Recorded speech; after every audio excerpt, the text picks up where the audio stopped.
آئیے ایک حدیث پاک میں متن کے ساتھ پڑھ رہا ہوں جو فضیلت علی پر دال ہے. اس حدیث کی روایت کرنے والی حضرت ام سلمہ ہے. اور ام سلمہ کون ہے؟ رسول اللہ کی زوج مطہرہ سرکار کی بیوی ہے. کہتی ہے ام سلمہ رضی اللہ عنہا. راوی کہتے ہیں کہ حضرت ام سلمہ سے روایت ہے سمیت رسول اللہ صلی اللہ علیہ وسلم. وہ کہتی ہے کہ میں نے اللہ کے نبی صلی اللہ تعالی وسلم سے سنا یقول، اللہ کے نبی نے ارشاد فرمایا علی مع القرآن، علی قرآن کے ساتھ ہے، والقرآن مع علی، اور قرآن علی کے ساتھ ہے، لا یفترقان حتی یردی علی الحوض، اور یہ دونوں کبھی جدا نہ ہوں گے یہاں تک کہ حوض کوثر پر یہ مجھ سے ملاقات کرے. قرآن اور علی کبھی جدا نہیں ہوں گے. قرآن علی کے ساتھ رہیں گا، علی قرآن کے ساتھ رہیں گا. اب قرآن کے ساتھ جس کو رسول نے کر دیا ہو اس کے لیے قرآن رکاب میں پیر ڈالنے کے درمیان پڑھنا کون سے تعجب کی بات ہے؟ جو قرآن کے ساتھ، قرآن اس کے ساتھ، نہ قرآن علی کو چھوڑنے کے لیے تیار نہ علی قرآن کو چھوڑنے کے لیے تیار. اور دونوں کا چولی دامن کا کتنا ساتھ، صرف دنیا تک نہیں کہ علی جب تک دنیا میں باظاہر ہے تو قرآن ساتھ میں ہے. ہو سکتا ہے کوئی اس کی تعویل نکالے کہ بھائی علی کے ساتھ قرآن سے مراد یہ کہ علی جہاں ہے قرآن ساتھ میں لے کے گھوم رہے ہیں، علی کی بغل میں قرآن رکھا ہوا ہے. نہیں، مطلب یہ کیا کہ علی خود ناطق کے قرآن ہے اور قرآن علی ہے. علی کی تعریف قرآن کرتا ہے، قرآن علی کی تعریف کرتا ہے.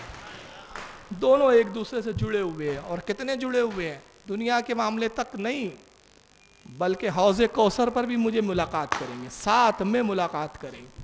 اس حدیث کو امام حاکم نے المستدرک کے اندر نقل کیا. اس کو جلد نمبر 3 ہے، صفحہ نمبر 134 اور حدیث نمبر 4228. اور امام طبرانی نے معجم الاوسط کے اندر جلد نمبر 5 صفحہ 135 حدیث نمبر 4880. اور امام حیثمی نے مجمع الزوائد کے اندر جلد نمبر 9 صفحہ 134 پر کیا. قرآن علی کے ساتھ، علی قرآن کے ساتھ. قرآن علی کی زبان پر کتنا آسان، کتنا لطیف. گھوڑے کی رکاب میں ایک پیر رکھیں دوسرے پیر کے درمیان میں ختم کر لے. اب سوال یہ پیدا ہوتا ہے یہ علم آیا کہاں سے نبی کے علی کے پاس؟ یہ کرامت ملی کس بارگاہ سے؟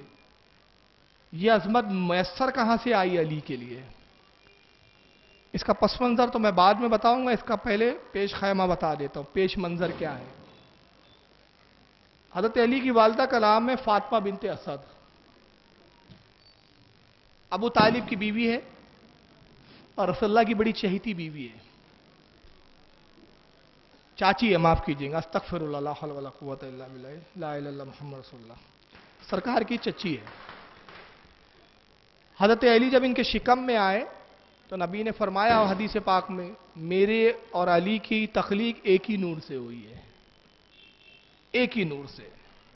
تو جب علی اپنے والدہ کے شکم میں آئے تو صاحب کرامت تھے، صاحب کرامت تھے. اور کیسے صاحب کرامت تھے؟ نزہۃ المجالس کے اندر حضرت علامہ امام عبد الرحمن صفوری رحمۃ اللہ تعالی علیہ نزہۃ المجالس کی جلد نمبر 2 صفحہ 210 اس پر فرماتے ہیں کہ حضرت فاطمہ بنت اسد جب جاتی خانہ کعبہ میں تاکہ بتوں کو سجدہ کرے تو اچانک پیٹ میں درد شروع ہونے لگتا. بتوں کو سجدہ نہیں کر پاتی تھی، پیٹ میں درد ہوتا اور اتنا شدت کا درد ہوتا کہ آپ تڑپ جاتی اور مجبور ہو کر خانہ کعبہ سے باہر آنا پڑتا. جب بھی ارادہ ہوتا کہ جاؤں بتوں کو سجدہ کروں، پیٹ میں درد ہو. جب حضرت علی کی ولادت ہو گئی تو علی نے پوچھا امی جان وہ دن یاد ہے آپ کو جب آپ خانہ کعبہ جاتی تھی تو پیٹ میں درد ہوتا تھا، آپ چاہتی بتوں کو سجدہ کرے؟ کہتی ہاں بیٹا. فرماتے ہیں کہ وہ میں تھا جو پیٹ میں تمہاری ایک رگ کو دبا دیا کرتا تھا تاکہ آپ بتوں کو سجدہ نہ کر سکے. تو اب علی کی فطرت شکم مادر میں ہے تو بتوں سے نفرت. تو جو علی شکم مادر میں اپنی ماں کو مشرک اور شرک نہ کرنے دے تو وہ پیدا ہونے کے بعد کیسے مشرک ہو سکتا ہے؟ اس لیے اعلیٰ حضرت پورا مستقل رسالہ لکھا ہے کہ علی نے کبھی شرک کیا ہی نہیں ہے. جب نبوت کا اعلان نہیں ہوا تھا تب بھی شرک سے پاک تھے علی، اور جب اعلان نبوت ہو گیا تو علی کے سب سے زیادہ قریب تھے علی، نبی کے سب سے زیادہ قریب تھے علی، تب بھی مشرک نہیں تھے۔ اور یہی نہیں، اب یہ تو روایت کے بعد آپ چوک جائیں گے، اللہ کے نبی تشریف لاتے ہیں حجرے میں اپنی چچی حضرت فاطمہ سے ملنے کے لیے، جیسے ہی رسول اللہ داخل ہوتے ہیں فاطمہ بنت اسد استقبال کے لیے کھڑی ہو جاتی ہے۔ یہ ایک بڑا عجیب منظر تھا۔ تو آپ کی کچھ سہیلیوں نے منظر دیکھا حضرت فاطمہ بنت اسد کی، جو دلجوئی کے لیے آتے رہتی تھی، اور جیسے کہ ہوتا ہے عورتیں جب حاملہ ہوتی ہیں تو اڑوس پڑوس کی عورتیں آتی ہیں مشورے دینے، معاملات رہتے ہیں کچھ بہت سارے، آپ سب جانتے ہیں، پڑوسن آتے رہتی تھی عورتیں۔ تو کئی بار انہوں نے ایسا دیکھا کہ رسول اللہ آئے اور فاطمہ بنت اسد کھڑے ہو گئی، اور اس وقت تک کھڑی ہے کہ جب تک رسول اللہ تشریف نہیں لے جاتے۔ تو عورتوں نے کہا کہ فاطمہ بنت اسد بڑے تعجب کی بات ہے، محمد تمہارا بھتیجا ہے، بھتیجے کو اپنی چچی کا ادب کرنا چاہیے، معاملہ یہاں الٹا نظر آتا ہے۔ ہم دیکھتی ہیں کہ محمد آتے ہیں اور تم ادب کے لیے کھڑی ہو جاتی ہے، یہ کوئی اچھا معلوم نہیں ہوتا، عرب کی تہذیب کے خلاف ہے یہ۔ تو آپ کہتی ہیں کہ اے عورتوں تم یقین نہ کرو گی، لیکن پوچھا ہے تو سنو، قسم خدا کی میں کھڑے نہیں ہوتی، یہ پیٹ کا بچہ مجبور کرتا ہے کہ رسول اللہ آئے کھڑے ہو جاؤ۔ جب رسول آتے، محمد آتے، رسول تو نہیں کہا کیونکہ اعلان نبوت نہیں تھا، جب محمد آتے ہیں تو میرے پیٹ میں کیفیت ہوتی ہے، اور وہ کیفیت تبھی دور ہوتی ہے جب میں کھڑی ہو جاتی ہوں، اگر کھڑی نہ ہو تو کیفیت میرے لیے ناقابل برداشت ہو جاتی ہے۔ انہوں نے کہا اچھا یہ کرامتی بچہ، تم اپنے بچے کو تو بہت کرامتی بتاتی ہو، بھلا جو ماں کے پیٹ میں ہو ابھی اس میں کیا قوت و صلاحیت ہے؟ ٹھیک ہے، اب اگلی بار اگر محمد آئے تو ہم بھی دیکھیں گے کہ تم کھڑی کیسے ہوتی ہو۔ کہا تمہارا ارادہ کیا ہے؟ کہا وہ ہم پہ چھوڑو، اب بس ہمیں تیرا معلوم ہے کہ تم محمد کے لیے کھڑی نہیں ہو سکو گے، تم اپنے قول میں جھوٹی ہو۔ ان عورتوں نے ایک پلان بنایا، کل 6 عورتیں تھیں وہ، کہا کہ ہم فاطمہ بنت اسد کے گھر بیٹھے رہیں گے، اور جیسی محمد آئیں گے کھڑی ہونا چاہیں گے، ہم سب کے سب مل کر دبا دیں گے، اٹھنے نہیں دیں گے، پھر دیکھیں گے کیسے اپنے قول میں سچی ہے۔ اب یہ عورتیں بیٹھی ہیں گفتگو کر رہی ہیں، بار بار دروازے کی طرف دیکھتی ہے کہ محمد کب آتے ہیں صلی اللہ علیہ وسلم۔ بس دیکھا دروازہ کھلا، اللہ کے نبی جیسی تشریف لاتے ہیں، فاطمہ بنت اسد نے کھڑا ہونا چاہے، 6 کی 6 عورتیں ان پہ ٹوٹ پڑتی ہے۔ کسی نے فاطمہ بنت اسد کا ہاتھ پکڑ کے کھینچا، کسی نے کاندھا دبایا، کسی نے کمر سے پکڑ کے دبانے کی کوشش کی، کسی نے سر پہ ہاتھ رکھ کے دبانے کی کوشش کی، مگر جب 6 عورتیں دباتی ہیں تو منظر کیا دیکھتی ہے؟ فاطمہ بنت اسد جب کھڑی ہوئی تو 6 کی 6 عورتیں ایک طرف گرتی ہے اور آپ ادب کے لیے کھڑی ہو جاتی ہیں۔ انہوں نے کہا فاطمہ قسم خدا کی ہم نے دیکھا تم ایک عورت ہو، مگر قوت کا یہ عالم تو ہمیں محسوس ہوا کہ یہ قوت تمہاری نہیں، کوئی ایک غیبی قوت ہے جو ہمیں ڈھکیل رہی ہے، قسم خدا کی یہ قوت تمہاری معلوم ہی نہیں ہوتی، بتاؤ یہ قوت و طاقت تم میں کہاں سے آئی ہے؟ فرمایا میں نہ کہتی تھی یہ قوت میری نہیں ہے، یہ اس بچے کی ہے، یہ بچہ ہے جو مجھے مجبور کرتا ہے کہ میں کھڑے ہو جاؤں۔ اندازہ لگائیے، اب میں یہاں 2 نقاط کہنا چاہ رہا ہوں۔ ماں کے پیٹ میں ہے علی، لوگوں کا تو خیال ہے کہ نبی کو دیوار کے پیچھے کی خبر نہیں، مگر علی ماں کے پیٹ سے نبی کے آنے کو بھی دیکھ رہے ہیں، خبر دیکھے کتنے باخبر ہے۔ اور ادب کیوں ہو رہا ہے؟ اعلان نبوت 40 سال بعد ہوگا، مگر شکم ماں میں علی جانتے ہیں آنے والا محمد میرا بھائی نہیں ہے بلکہ اللہ کا برگزیدہ بندہ رسول ہے، اور بتا رہے ہیں کہ نبی کے لیے تعظیم کی کیا اہمیت ہوتی ہے، یہ بھی بتایا جا رہا ہے کہ نبی کا جب ذکر ہو، نبی جب آئیں تو کھڑے ہو جائیں۔ تو جب نبی باحیات تھے تو علی تعظیم کرتے تھے، صحابہ تعظیم کرتے تھے، اسی لیے آج بظاہر ہم نبی کو دیکھ نہیں سکتے، مگر جب ذکر رسول آتا ہے ہم سلام میں نبی کی تعظیم میں کھڑے ہو جاتے ہیں۔ تو یہ ادب تو علی نے سکھایا ہے نا ہمیں، اب جو بے ادب ہے ان سے کیا گیلا ہے کہ نہیں؟ با ادب با نصیب، بے ادب بد نصیب۔ اور اس میں اور ایک اہم بات ہے، اس میں اہم بات یہ ہے کہ علی ماں کے شکم میں پکڑ کتنی عورتیں رہی ہے؟